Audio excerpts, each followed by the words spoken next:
Welcome to Stress-Free IEP. You do not need to do it all alone. With your host, Francis Shefter, Principal of Shefter Law. You can get more details and catch prior episodes at www.shefterlaw.com.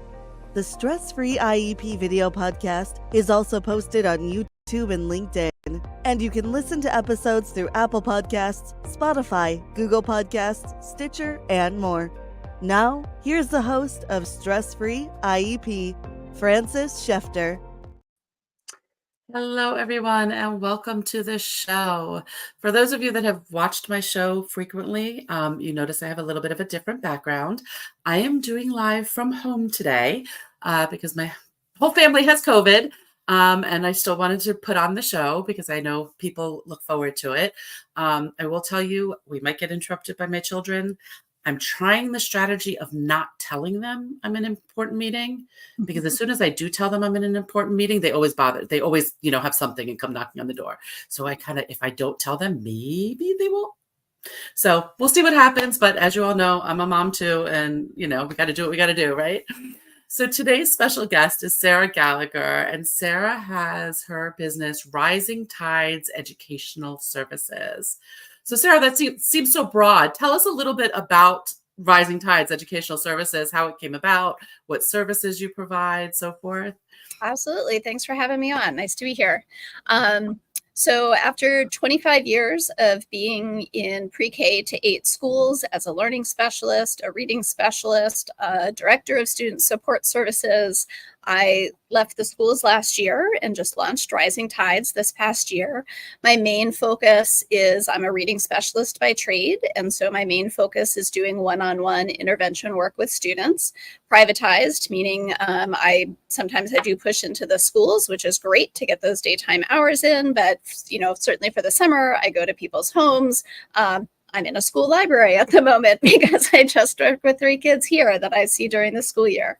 And so that one-on-one privatized intervention work, and then certainly the assessment piece. I'm able to assess children academically. I'm not a psychologist, and so the academic side, I can certainly tell you if your child's dyslexic after 25 years of working with those communities. But a lot of it's just that one-on-one piece, which I find is really important to helping students, particularly students who are either are looking like they may be dyslexic or who already have that diagnosis. It's just really important to strengthen their ability in a really small setting that's really specific to them personally. Right. I understand that, definitely. So you're in a school right now. Are you hired by the school system or by parents, or do you do a combination? No, I'm hired privately by the parents. And fortunately, we've got schools who want to do the best thing for their kids and allow me to come in and use their spaces to do that. That is wonderful, because I know not all schools do that. Where are you located? Are you in Maryland also? So my base is Annapolis, Maryland. Okay. Mm-hmm. And so that pretty much anything within 30 to 40 miles of that.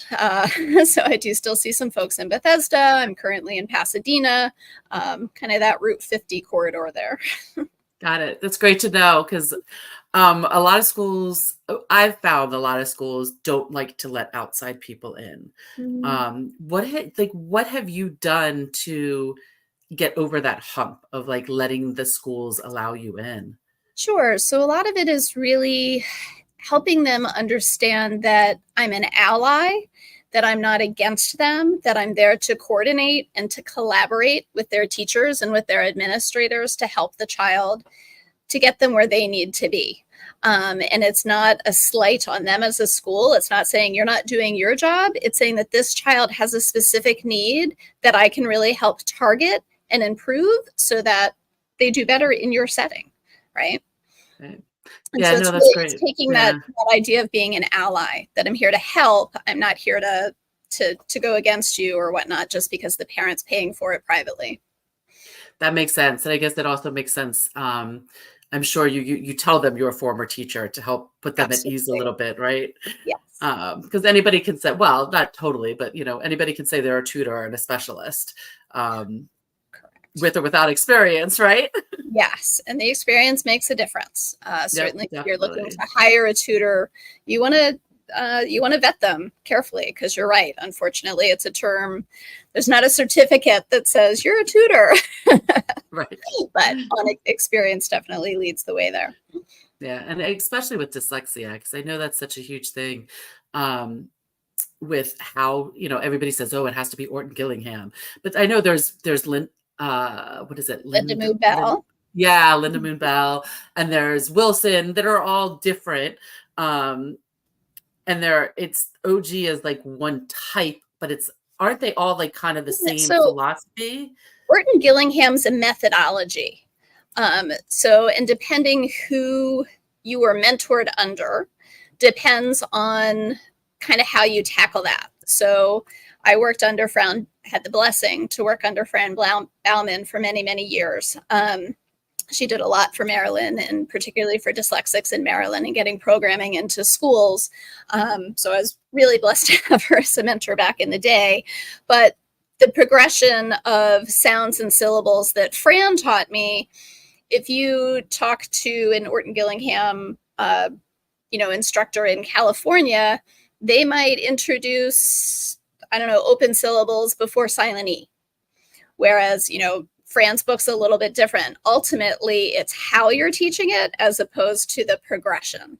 And I mean, they're never going to be too far off, right? The reason there's progression is because we're following that science of reading. We know how kids learn. We understand that first you got to teach them that M says and that A says ah when it's a closed syllable before we get into long vowels. So, I mean, they're never too far off, but there might be little nuances. But everything with Orton, it's the idea of phonemic awareness runs everything. It's the base of our language. So, of course, that's part of every lesson. And then building through, teaching them to read, and then reading turns into writing turns into understanding, and kind of building up, but really starting in small incremental ways and teaching to mastery. We're not just giving a big overview.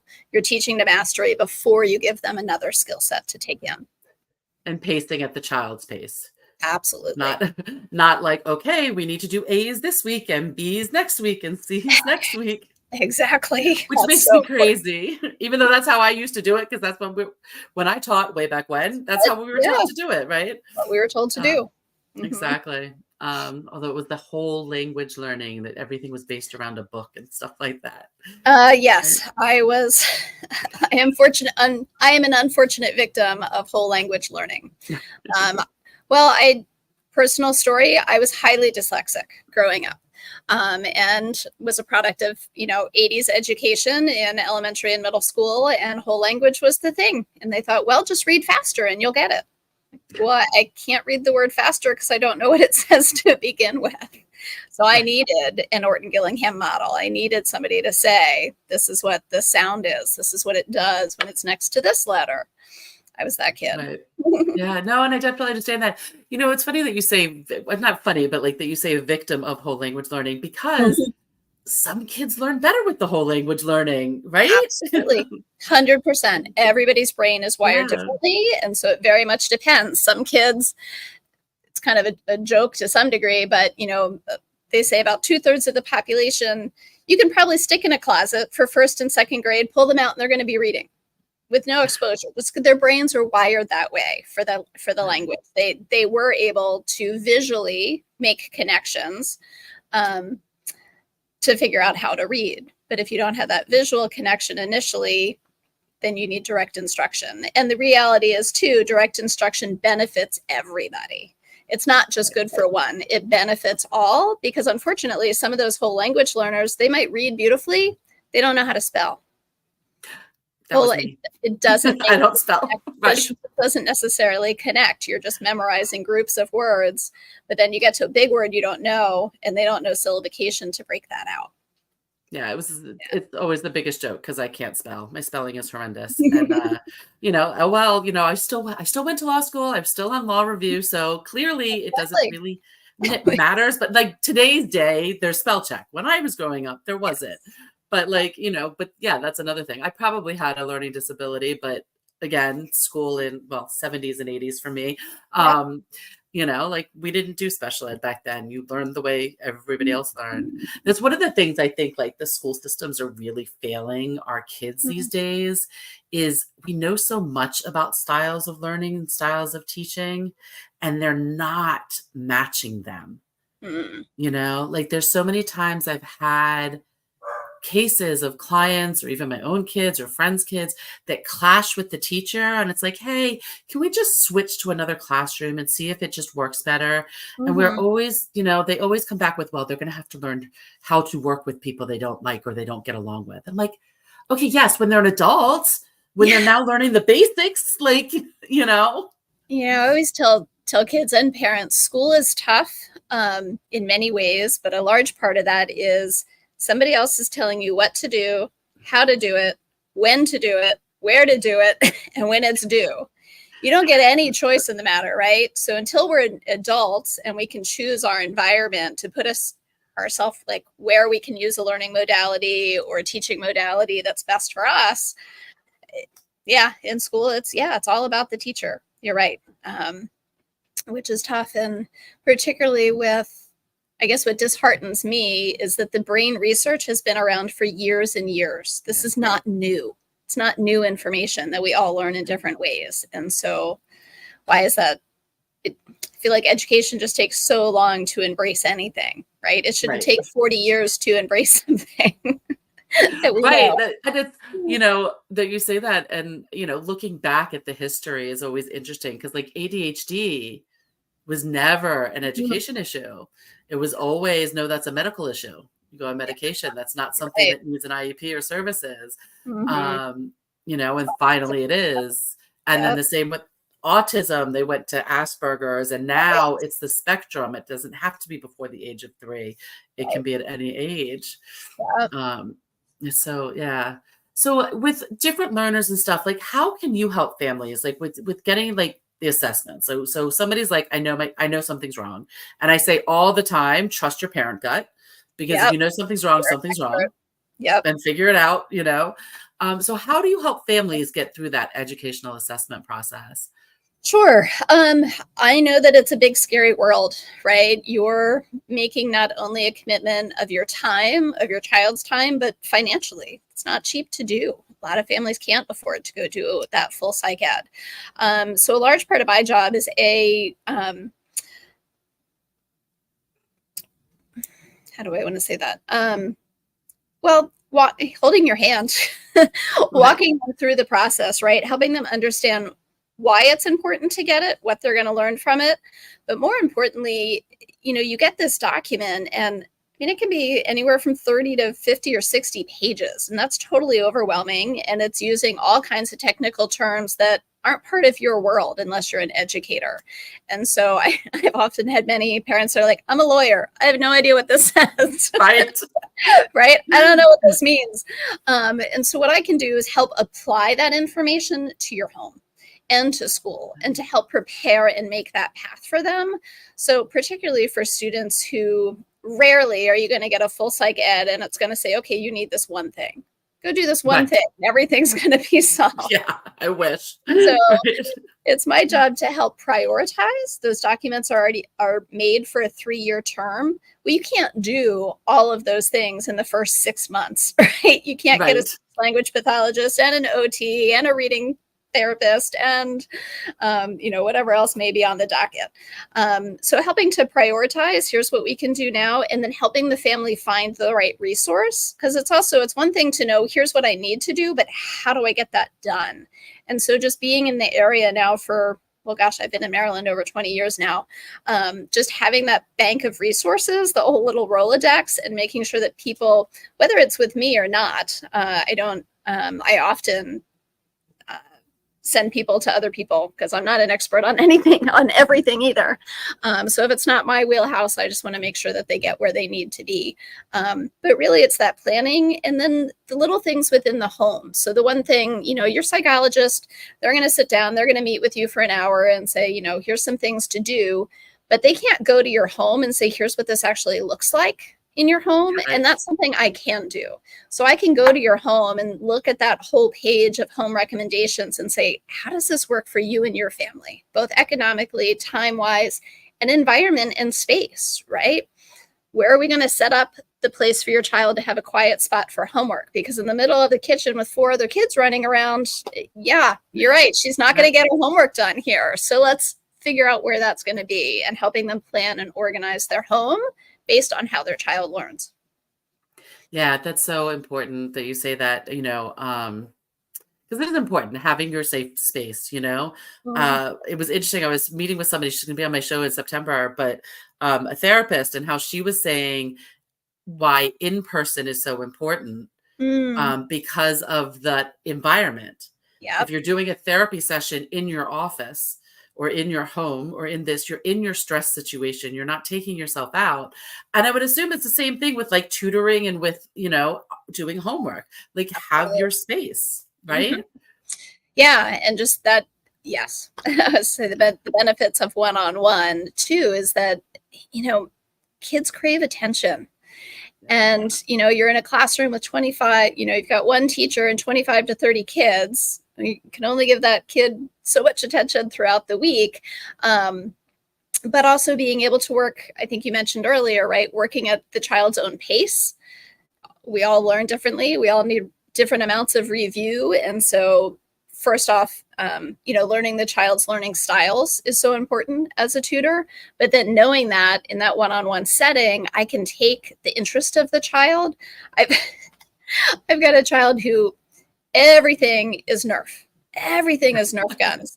So what did I do? Well, I set up a whole shooting range for syllables in the middle of his house because that kept him engaged, and right? And that's how he learned. I had another kid who was into tractors, and all he talked about was tractors. So guess what?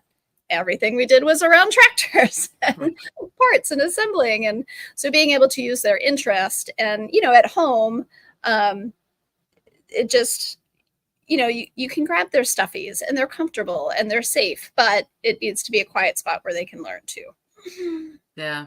No, and I love it. I'm just hearing how you're incorporating everything, the school, the home, the parents, the child, because it is so important. Because if they're learning one thing at school and then a different thing at home, and it's totally different, childhood is confusing enough, then start throwing all this other stuff at them, right? Which brings us back to that, like, me working within the schools, that collaboration is so important. If the teacher's cueing the student for the sound of short E by rubbing the edge of the table and saying and using that visual motor cue, I want to use that exact same cue. I don't want to give the kid 2 different cues to pay attention to. And so that collaboration becomes really important for that, because we don't want to make it even harder. Well, she said to do it this way and she said to do it that way. Which is so funny because automatic flashback, and this will date me, and anybody older will know, during COVID when our kids were doing math at home, it was like, what the heck is deconstruct a 10? Like, what happened to carry the 1? Borrow the 1, right? And like all of us were Googling, like, what do I do? And I called a friend of mine's niece who's a 4th grade teacher. I'm like, how do I do this? Like, I remember it was 7 or 8 years ago, and I was at a private school in Bethesda, and as the learning specialist, but somebody had gotten sick very quickly and we just needed somebody in the classroom. So I was like, I'll go in. I was like, it's 4th grade. I'm like, what are you guys doing today? Oh, math. Okay, great. And I looked down and I'm like, I gotta go call the math specialist real quick. I don't know what I was like. I needed the 10-minute lesson so I could then go teach it. I'm like, that's not how I learned it. Right. Exactly. They're switching. And I mean, it's the same thing with reading though, because again, we learned the whole language, and then, now the phonics, and then not the phonics, and just bouncing all around, which is good and bad. You know what I mean? Like, because again, some kids learn this way and some kids learn that way. And how do you teach to the masses, Right. And math now, it's not just about numbers and memorizing the equations and the factors and how to multiply multi-digit. There's so much language involved in mathematics now. They want you to show it in 3 or 4 different ways. So, the executive function of now I've got, written words. I got to follow this 4-step direction. I need executive function to plan and organize. What do I need to do first? And then, oh, wait, and now I actually have to do the math, and I don't have I don't have multiplication memorized. So now I got to go get that chart. And gosh, math can be harder than reading a paragraph for some kids that struggle with in different ways. Yeah. And it's frustrating, the showing the work. And I know we're going totally off topic, but I'm just thinking about like the showing the work. It's like, but if the kid did the problem and got the right answer, like I understand we need to show the work because we want to make sure you're doing the right process. But for some kids, showing the work, they don't know how to explain it. They just know. You know what I mean? Yeah, I do. And what I would say is I would argue that showing your work is different for every child. For some kids, that might be physically writing out, here's what I did. And they can do that in sentence form. For another kid, you know what, give them your phone and let them videotape how they did it and use manipulatives and let them show you that way. Or let them just verbally say, I did this, then this, instead of putting it on paper because they're dysgraphic. And that makes it they can't show it because that's really difficult. So like everything else, differentiation is the key there. And showing what you know needs to be different for different people. Yeah. And it's interesting that you say that because it's just so important that what is the skill you're actually teaching and what other skills have to be incorporated for that, for them for kids to show what they know, and taking all of that into consideration. Because like, as you said, with a math word problem, you have to be able to read, you have to be able to comprehend, you have to be able to use your executive functioning to plan it. Then you actually have to do the math and all of that other. And so there's all these other skills when you're just testing technically math. Right. But if, no, it's a great point, Frances. When in my past lives, when I was mentoring teachers, as they came in, I'd often say, we'd be looking at lesson plans or it's the middle of lesson and they're doing some corrections. And I'd say, what's the main point of the lesson? Because something like writing, right? You have to tell kids what you're concentrating on today and right now. So like writing, it's called a writing process because there's multiple steps. So you can't expect them to write a finished product on the first paragraph. Well, you need to make sure they know, like right now, we're just looking, like it's just brainstorming. Get your ideas down. If you can spell it, great. If not, sound it out. And then the next round, okay, here's exactly what we're doing today. Today, I just want you to go back and look for connector words. And then, right, this is the scaffolding. You've got to scaffold it, break it down into individual things. But as a teacher, and been there, done that, I know I made the mistake many a times. You're just trying to put out fires, and it's easy to forget sometimes, oh, wait, what are we, like, we have to focus as much as the kids do on what is, right, what's my point, what's my lesson? Mathematics, the same thing, right? And am I looking at the full thing today, or what am I grading it for? What's the rubric today? But we also have to make sure and tell kids that they don't, they need to know, they're not expected to know it all the time. Right. And, I'm remembering an IEP meeting and where there was a writing assignment of some sort. And the child at the IEP meeting went into what he thought it was. And the teacher's like, no. I didn't need you to do all that. We just needed to do this. And he's like, oh, but nobody told him that. So he went down the rabbit hole and so didn't get it done because he was all over here when he needed to be over here. And why, like, taking that step back, and I'm sure like it should be on the IEP, but this is just teaching skills, like to take that step back and really break it down and explain to the kids. Because people are like, well, they're in 5th grade. They should know that. Well, guess what? They're in 5th grade and they don't know that yet. Right. And maybe they should, but they don't. So why not reteach it? Their frontal lobe is not fully formed yet. It's not even close by that age. Right, exactly. We keep pushing back. Our frontal lobe, first it was like 18, then 21. Now they're saying 25 or 26. And they're saying driving at 16 is scary. You think about making fast decisions. Exactly. It's all about executive function, though, and being able to break things down and scaffolding it, making it into tiny steps for sure. Yeah. So what can parents do, like, to help with this whole process of learning, like, they have a child that's dyslexic, because I know for me, one of the biggest things, and both my kids have dyslexia, the biggest things is like, I don't want to do too much at home Hmm. because I want home to be the safe, fun place. Yeah. And so, like, what are some things, that, and I'm sorry if I'm putting you on the spot, but, of like, but to help parents, like, understand their learners in their home and things that they can incorporate in their home that isn't like sit down and do your homework type stuff. Right. Exactly. So I'd say on the executive function end, modeling is really the best.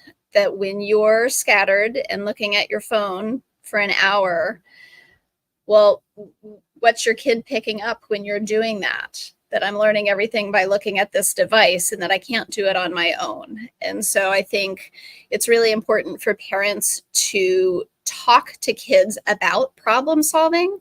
That when you do sit down for dinner or you're sitting down for that snuggle at the end of the night, whatever, fits into your family schedule, that you talk to your kids about the problem solving you did that day.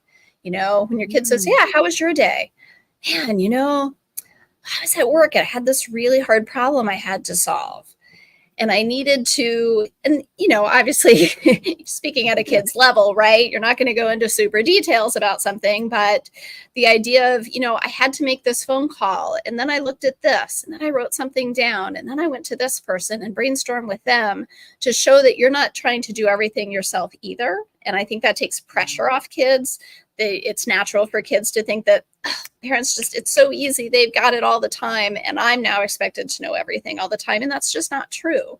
And so speaking to them about it, show them like, that's where your phone's great. Show them your calendar. Show them how you blocked out time in order to do that task. Because if I didn't schedule it, I'd keep putting it off. I'd procrastinate. I'd do this or that, or, oh yeah, I'd rather go have that coffee than, get this work done. But I knew I had to get this done before I could do this, before I could do that. And so modeling is a huge part of that.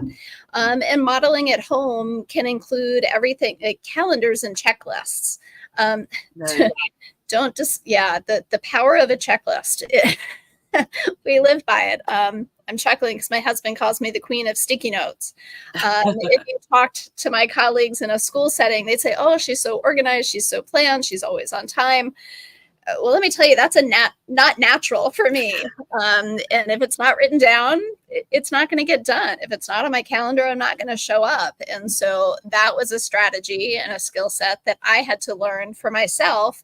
And every year I would change it, right? Every year I still like, oh, maybe I'll try this calendar system. And, we have to find the things that work. But modeling, again, is so big. Also in your home, I think, in terms of that, knowing what kind of learner you have. So if your child has really strong auditory memory, well, great. Then you can give them those 3 things and ask them to make that list, and they can go upstairs and get their socks and their shirt and their water bottle and come back downstairs. For the kid who isn't going to take that in auditorily, well, be that model. Give them a sticky note with 3 bullet points that say sock, shirt, water bottle. And then they can go be independent and do it themselves. And so that's where knowing what kind of learner you have in the classroom is going to take your frustration level down, because you're going to be giving them tasks that are suited for where they are in their learning. That makes so much sense. And, I never even thought about that, which is just, it still blows my mind. Like when I do my show and like, I'm like, wow, I never even thought of it that way with all of my experience. And like, that's the thing to the parents and to the listeners, look, yeah, I have degrees in education, in special education, in law. I'm a parent. I've done all this. I've taught all this, but guess what? I don't know it all either. Like we're all human. And we all don't remember it in the time that we need it. Exactly. At the end of the day, emotions rule everything, right? We have to be in a good emotional state to use those strategies. Yeah, but that makes sense, is figure out how your child learns. I remember way back when doing a personal growth seminar, and somebody had said he knew he was a learner. He was very, why am I blanking on the word? Touchy, learns through, tactile, but it's connect, it's something with a K, learner. Yes, thank you. Kinesthetic learner. Learning through movement. Yeah. So he said what he learned to do when he meets somebody Mhm. he has to make sure he touches them or that person touches him Hmm. when they say their name. And that helps him remember because he has that feeling Gotcha. associated with the name, Right, which it was was really Kathy with the fuzzy interesting. sweater. So, yeah, he's making an association to make a personal connection. That's smart. Yep. Mhm. And I mean, this was back in the 90s before we knew all this stuff, as much. Yeah. But yeah, but like knowing that your child is a kinesthetic learner or an auditory learner or, visual learner Mhm. will help because guess what? If your child is an auditory learner and visual motor is off the chain, doing a checklist is not going to work, right? Not gonna work for them. Not at all. Yeah, Like, it never. so for them, Yeah. you're gonna sing the instruction and they're gonna remember it and go do it. Right, exactly, exactly. For sure. Or like do the signs for it, like, make the basket, ball up the ball, Exactly. like Right, and however none it of is. us and nobody is we all have our preferences, but just to be too clear, like you're never just one learning style. We all have a Right, preference to a learning modality, but it doesn't mean that's the only way you can learn. It just means that's right, it's preferred and that the others are something we're still working on. right.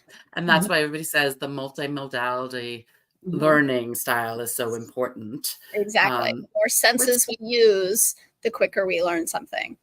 Right, right, Yeah. which is so much better. Which is just like thinking, I like it just brings back to me like yesterday I made chocolate chip cookies with the kids, and I'm from a cooking household, so we always do it from scratch. We don't do these box stuff, Mhm. and I'm just like thinking about how much we did and how much of the planning of getting out all the ingredients, making sure we had Mhm. enough, and then the measuring, and then making sure we did this and that, and going through everything, how many skills we use. It's just something as simple as that of like helping You you in the know, kitchen, right? cooking is I often cook with children.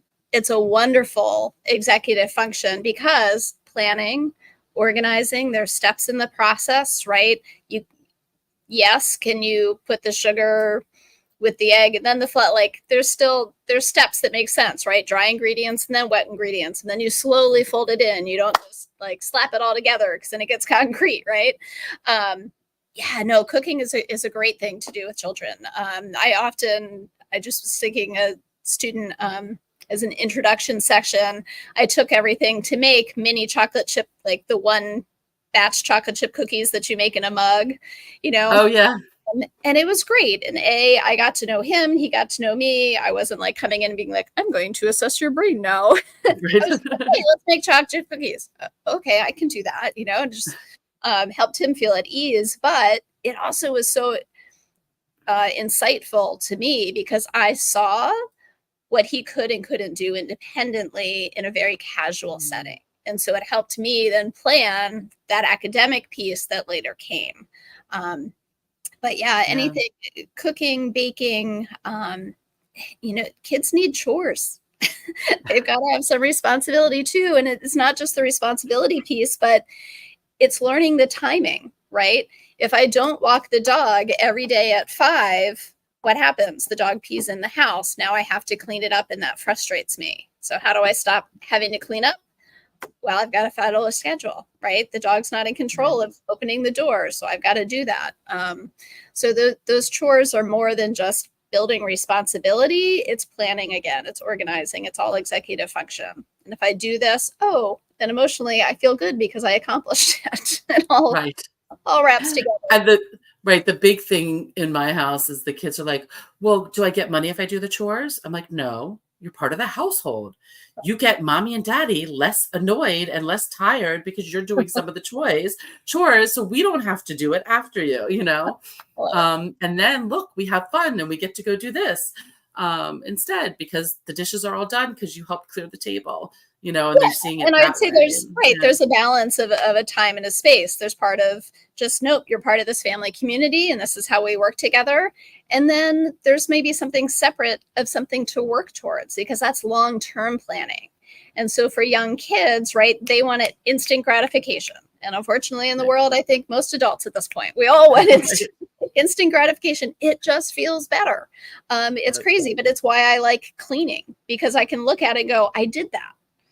When I work yeah, with young kids, I can't see there's no instant gratification, right, in education because it's a long-term effect. And so, but those chores for kids, if they're earning something, it's what are you earning money towards, right? I'm not just getting it and spending it now, but what's something I want to build for? And so just, the idea of having goals is a long-term benefit for kids too, that they need to work towards something.